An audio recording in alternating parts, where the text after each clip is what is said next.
ኤክስተርናላይዜሽን ኦፍ ዘ ሄራርኪ የሚባል አንድ መጽሐፍ አለ። እዚያ መጽሐፍ ላይ ምን የሚል መልእክት አለ?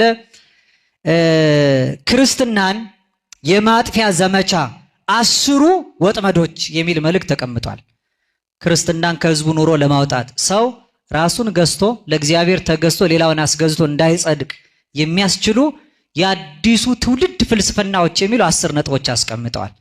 እንደው እናንተ አስቡትና የትኛው ደረጃ ላይ እንዳለን ደግሞ እንድታውቁ 10ን አላብራራም፣ በቁጥር ብቻ ጠቅሳቸዋለሁ።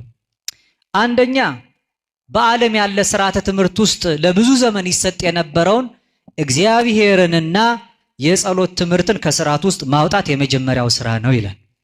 ስለዚህ እግዚአብሔር በዓለማዊ ትምህርት መካከል እንዳይጠራ፣ በየትምህርት ቤቱ የእግዚአብሔር ስም እንዳይጠራ። አሁን እኛ ልጆች ሆነን አሁንም አንዳንድ ቦታ ይኖራል። መምህር ሲመጣ ሰው ይነሳና እንደምን አደራችሁ እንደምን ዋላችሁ ተማሪዎች ይባላል። ተማሪ ምን ይላል? ይቅርታ በጣም አለ። አሁን ትምህርት ቤት እንደሱ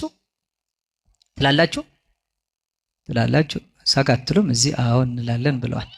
አሁን እንዲያውም አይታችኋል፣ በዓለሙ ሚዲያ ላይ ራሱ እግዚአብሔር የሚለው ስም አጠራሩም እንዳይታወቅ ፈጣሪ ይመስገን የሚል ትውልድ በርቷል አይደል?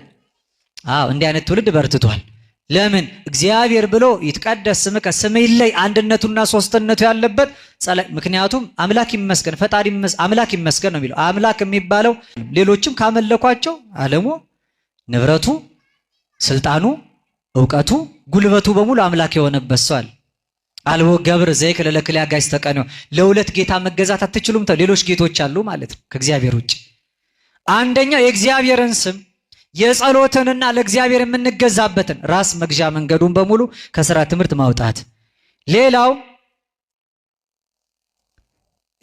በልጆች ላይ የወላጆችን ስልጣን መቀነስ የሚል ነው። ሁለተኛው በልጆች ላይ የወላጆችን ስልጣን መቀነስ፣ ቤተሰቦቻቸውን የማይሰሙ፣ የሃይማኖት መሪዎቻቸውን የማይሰሙ፣ አለቆቻቸውን የማያደምጡ፣ እንደፈለጉ ገብተው የሚወጡ፣ ስሜታቸውን ለማንጸባረቅ ግድ የሌላቸውን ትውልዶች ማፍራት።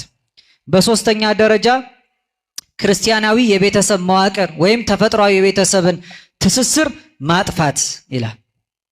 ፋሚሊ ስትራክቸርን ዲስትሮይ ማድረግ ማለት ቤተሰባዊ ትስስር አለ። በቤተሰባዊ ትስስር መካከል ልጅ አባት የሚልበትን ዘመን ማቆም።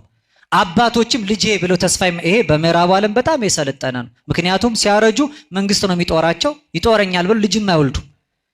ልጆችም ለቤተሰቦቻቸው አይገዙም። የሚቆጧቸውና የሚያዟቸው ቢሆኑ ቤተሰቦቻቸውን እስከ መክሰስ ይደርሳሉ።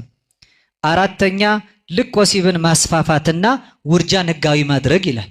ይሄ እንደምታውቁት ነው፣ ማብራራት አይፈልግም። ስድስተኛ ግብረ ሰዶማዊነት